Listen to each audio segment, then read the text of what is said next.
It is Thursday night, October the 8th, and it is 9 p.m. Eastern Time. That's when we do things here. We have our guest Ben Cooper standing by. In the green room, we have a bumper rolling. Yes, we're recording. Yes, we're streaming live. Yes, the chat room is waiting, and I have coffee. I hope you do too. Let's switch to Studio 8 in 5, 4, 3, 2, 1. Well, good evening and welcome to the Thursday night edition of PJNet.TV. And we are really, we kind of lucked out this week. Ben Cooper, who appears the first, I believe, Tuesday of every month, had a commitment that he knew about weeks in advance and made arrangements for a stand-in. Star airs, and wow, she did a great job Tuesday. Well, it turns out we had an opening Thursday, so we contacted Ben, and he was gracious enough to, well, kind of stand in, and it kind of evens up the score. So Ben comes to us all the way from the great state of Pennsylvania, where he's got a sign behind him, Bee Barn something. I can't quite read it, but Ben is a beekeeper, a keeper of bees. He is a knowledgeable of all things organic, I guess. So, Ben, I watched a video you had posted. Looks like you were up in I said beer stand. Deer stand. Don't mix the two. What were you doing up there? Yeah, I was up in a deer stand because probably over most of the states in the United States, October means not just fall for some people, but it means hunting season. And they start getting serious about hunting season. And so right off the edge of my property is a pretty high deer stand. Luckily, you didn't see my golden retriever running around the bottom whenever I was filming that. But I have to give a shout out to Barbara. She thought, oh, that was an interesting promo, being quiet and whispering and doing it. But I was basically playing the part of an archery season is in full fling right now. And just 2 weeks ago, I took my beekeeping class out to the bee yard at the college. And as we came up to where the apiary, that word that you're trying to look at on my sign is apiary. That means bee yard. But I'm taking all my students out to the bee yard, and there's a truck there that nobody's in. I'm kind of questioning, somebody's already at the bee yard, but I don't see anybody. Then we see a guy walk up with rubber gloves on and blood all around his sleeves. I said, looks like you got something. He said, yeah, I just shot a deer. And he took his truck back closer to where the deer was and drove away. So don't know about Florida when their season might be, but things get a little crazy when not only the bucks start coming into rut, but when those that want to chase them, especially the trophy deer, and going after meat in the freezer or horns on the wall, as I would call it, they get busy, and you see people scouting, looking, hoping to find where they are in their habits. And so I thought this is a perfect time of the year to share what I wrote and some other things. I got to tell you, Penn State, whenever I went there, has one of the nicest deer research pens and facilities as far as universities go. And some of my classes actually took place at the deer pens. And so I got to know and understand a little bit more. I thought growing up in a farm, deer was a varmint to us. It ate our crop. Mm-hmm. And we really didn't see many of them when we were farming. We went up to Allegheny National Forest in the middle of Pennsylvania, where you could see 20, 30 deer in a day, but you might only see one buck. Mm-hmm. The farm back then, when I was growing up, you would see one or two, three deer a whole week because there wasn't that many. But the laws changed, and they did some antler restrictions and made it a little bit more exciting for the hunters, because it really is a lot about the amount of money that gets spent in any given year in any given state. The licensing, the clothes, the gear, the guns, the archery equipment. A lot of people spend a lot of money. And of course, you got to have a new 4x4 truck to be able to get you to where you need to go. So you can add on, the garage to store the truck in, and it's a big industry, especially in Pennsylvania. And I'm sure a lot of other states are like that.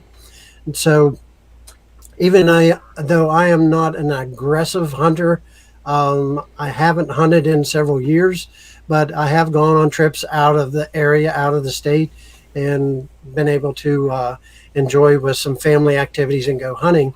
But this elusive deer, this buck, especially the trophy buck, and I enjoy watching some of the game hunting shows that they have, and some of the skill that's involved in the tracking, but always wasn't so successful myself.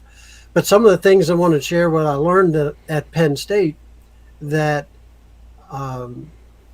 only when a buck, the white-tailed deer buck, his horns, when they are hardened off in this rut period until his horns fall off in January, are they actually interested at all in mating or breeding with a doe.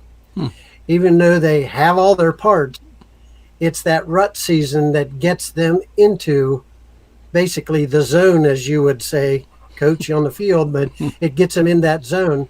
And then there's a lot of territorial fights that go on. If you've ever seen two deer locking horns together, I've seen that several different times. I made something come to mind that you're laughing about. I cannot say it on the air. Having to do with horns. Yeah. If you've ever seen two white-tailed deer with massive racks fighting and wrestling, and how swollen their neck is and strong they are, they can actually duel to the death.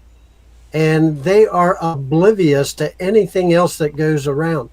The little section of road used to be from Cumberland, Maryland to Bedford, PA, used to be ranked number 3 for deer kill this time of year in the United States, because there's 2 ridges and they go across, and a buck that's in rut will have his nose to the ground and walk right in front of a tractor trailer and not even know that it's coming, because it's so consumed with the hormones racing through its body that mating season is going to happen.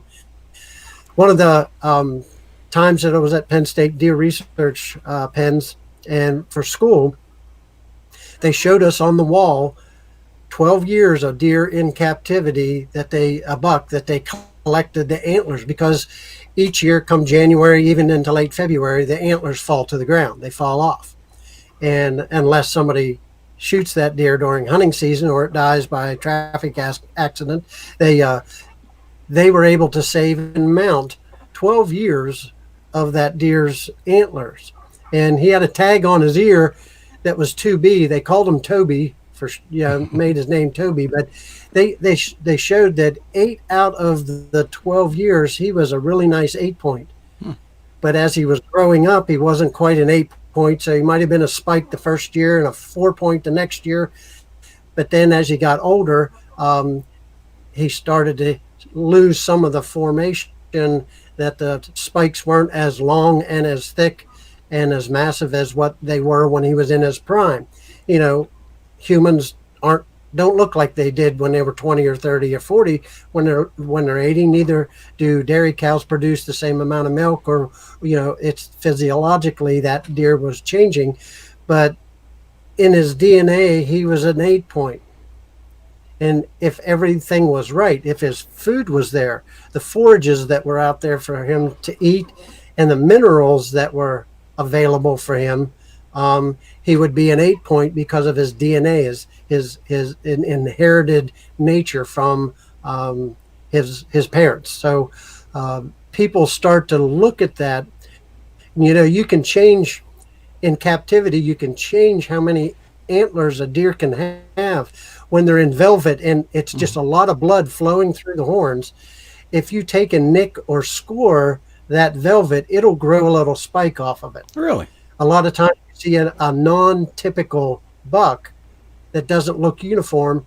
Sometimes it's because they got their head caught in barbed wire during velvet, and they've got all these little drops and points and things on them. And then some of those actually become great records. And speaking of records, the goal is to not just bag a nice looking buck, but to win a Pope and Young or a Boone and Crockett award. And they actually score the mass of the antlers for white-tailed deer by the height and the diameter and the spacing between right and left antler at the fork. And that's how they score them. And people want to say, oh, I'd like to get 183 or 190 scored rack. And that really means something to those that are out there hunting, rather than the meat hunters that are out there. I just want to close the freezer door with a bunch of meat to get me through winter. So as always, Coach, I usually have something with me, and I do have a set of antlers just to show, but the hunters that are out there are proud when they bag that nice buck. And this may not be considered. There's some issues with this one that has some broken tine. It's not quite as uniform, but I've never paid $1 to have a deer mounted, because I just think they become dust collectors later on. And it can't eat horns, but my golden retriever really likes them, and he works on it. I want to try to see if I can ever change him or train him to go out. They actually train dogs to find sheds in the winter months, sheds or dropped antlers. But with that idea, the buck himself actually is very prideful of the rack that he has, the number of points, the bigger, because the most dominant, if he can fight off all the smaller ones, he's got a 1 square mile radius of territory that then he gets that breeding range of 1 square mile. And that's very important. And you, as a hunter, would want the biggest buck to be the one that be basically siring off a lot of offspring for next year, for the next crop that would come. So the hunters are proudful whenever they bag that big buck, and they spend hundreds, sometimes thousands of dollars to mount that deer and hang it on a wall. That deer is very prideful too. And what I wrote about was that pride idea, that when these antlers actually fall down to the ground, come March, you can see 10, 20 deer when they herd up. You can't tell the buck from the doe, and they just blend right in. And unless you're really up close or it's in captivity, they just look like a deer. And then come July, they start growing some antlers, and the velvet starts coming out, and how full it becomes. Come October, then the condition is between the changing of the seasons, the weather, and the daylight, time of daylight. There's glands in the neck that actually control the growth of the antlers. And this one deer at Penn State Research, they removed those glands. So this buck was out of sync. He didn't use the conditions of the climate, the weather, and the seasons. And his horns were growing when none of the other bucks were out there. The does actually came in heat, and he was able to mate with does out of season. But the way that I think is so interesting, that God ordained it with the DNA with the deer, with these glands in their neck, that these horns start growing all at a certain time, so that all the young happen usually end of May, 1st of June. You start seeing new fawns that are dropping on the ground. That became a problem with us whenever we would be mowing hay on the farm, and we would be into our second cutting by the 1st of June. And it's a shame, but a lot of times you had to, if you didn't catch it, you had a young fawn that stays in that place, and the tractor and the hay machine just runs right over top of them.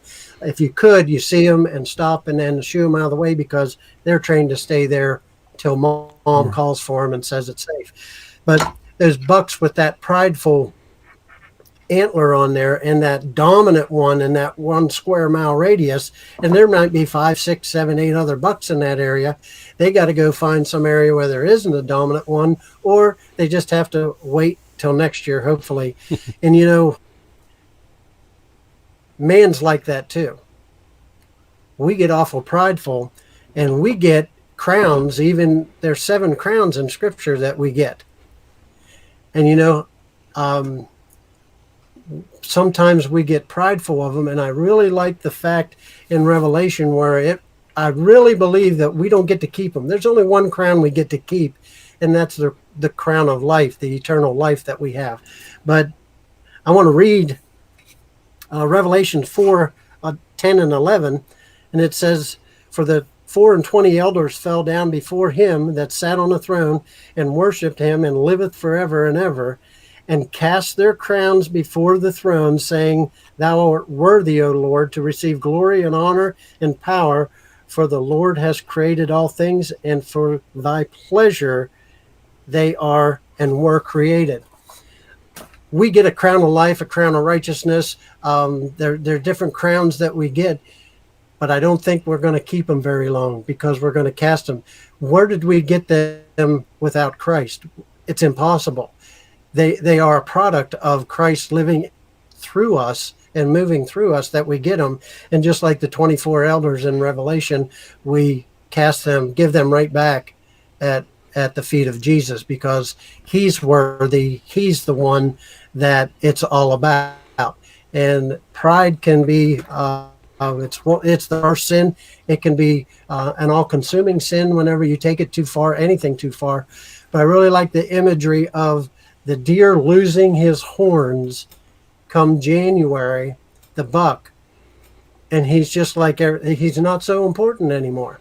It's just that short season of the rut that that it's timing and everything, so that there's plentiful food source for that doe to have a fawn in the springtime, in end of May, June, whenever the forage is lush and there's a lot more milk production for the fawn, and it's just perfectly timed. And then only a few months that's there. Our crowns we're only going to keep them for a short time, get them, and then just cast them right back at Jesus's feet. Any thoughts, comments that you have? Well, I haven't thought about the casting of crowns. When you said that, my mind drifted to the fact that in heaven we'll be given a glorified body, a perfect body.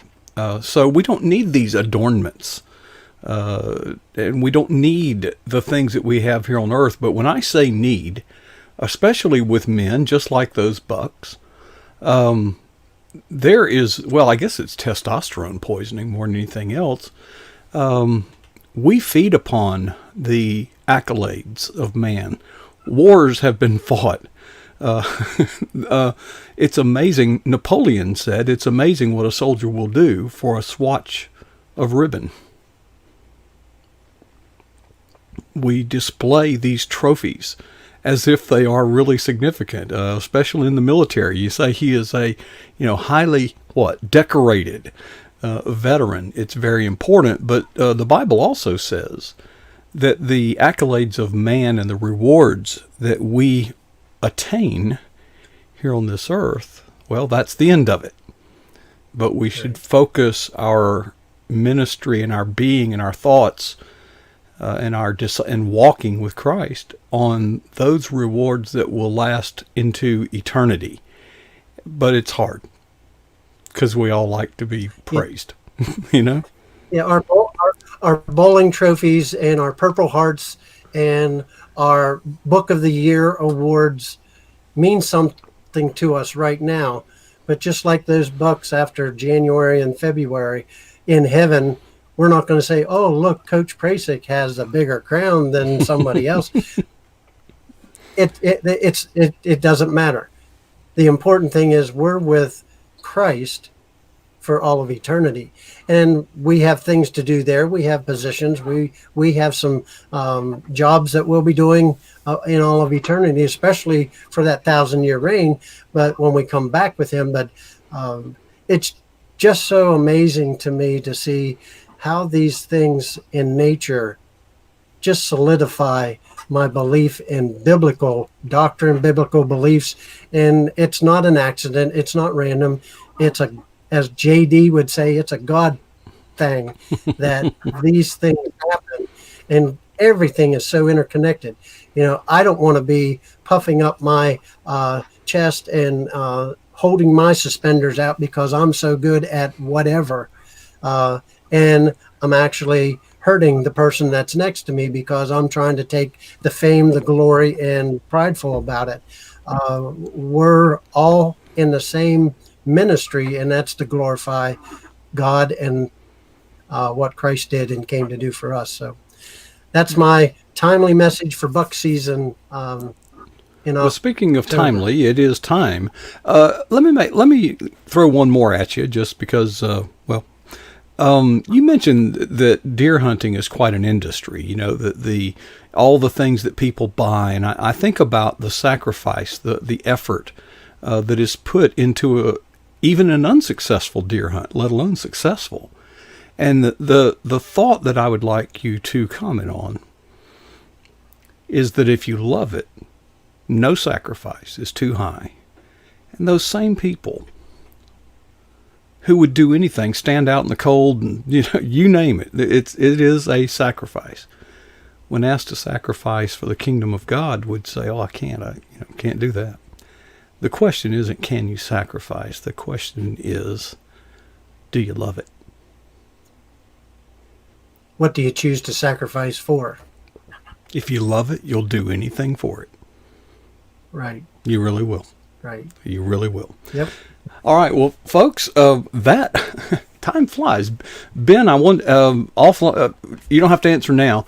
Was I correct? Did you do the fact checking? Deer do not look up. No, they don't.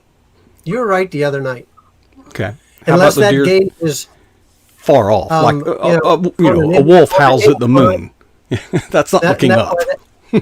That deer stand that I was in was at least 15 feet off the ground. Right. Might not have looked at it from the promo, but right. You need to be above the scent line as well. Yep. But man is the only animal with an upward gaze. Reason for that, I bet. Okay. All right. Well, thanks for fact checking me and backing me up anyway, Ben. Appreciate it. And always good. Ben will be back with us right here on this stage the first Tuesday. On election night. On election. That'll be on election night, November 3rd. Okay. Well, can't think of anybody better to do that job. Ben, we look forward to that, and we'll see him then. Folks, don't go anywhere, because it's not over by any means, because at 9:30, that's just in a few minutes, the bottom of the hour, J.D. Winninger will be right there. He will be taking us on a trip around La Crosse W. I've read his blog. I can't wait to start peeling the layers off that onion, and that's coming up. Before I leave, I would like to ask you to challenge yourself with these two questions. First, what is the boldest thing that you have ever done for Jesus Christ? And then secondly, when was that?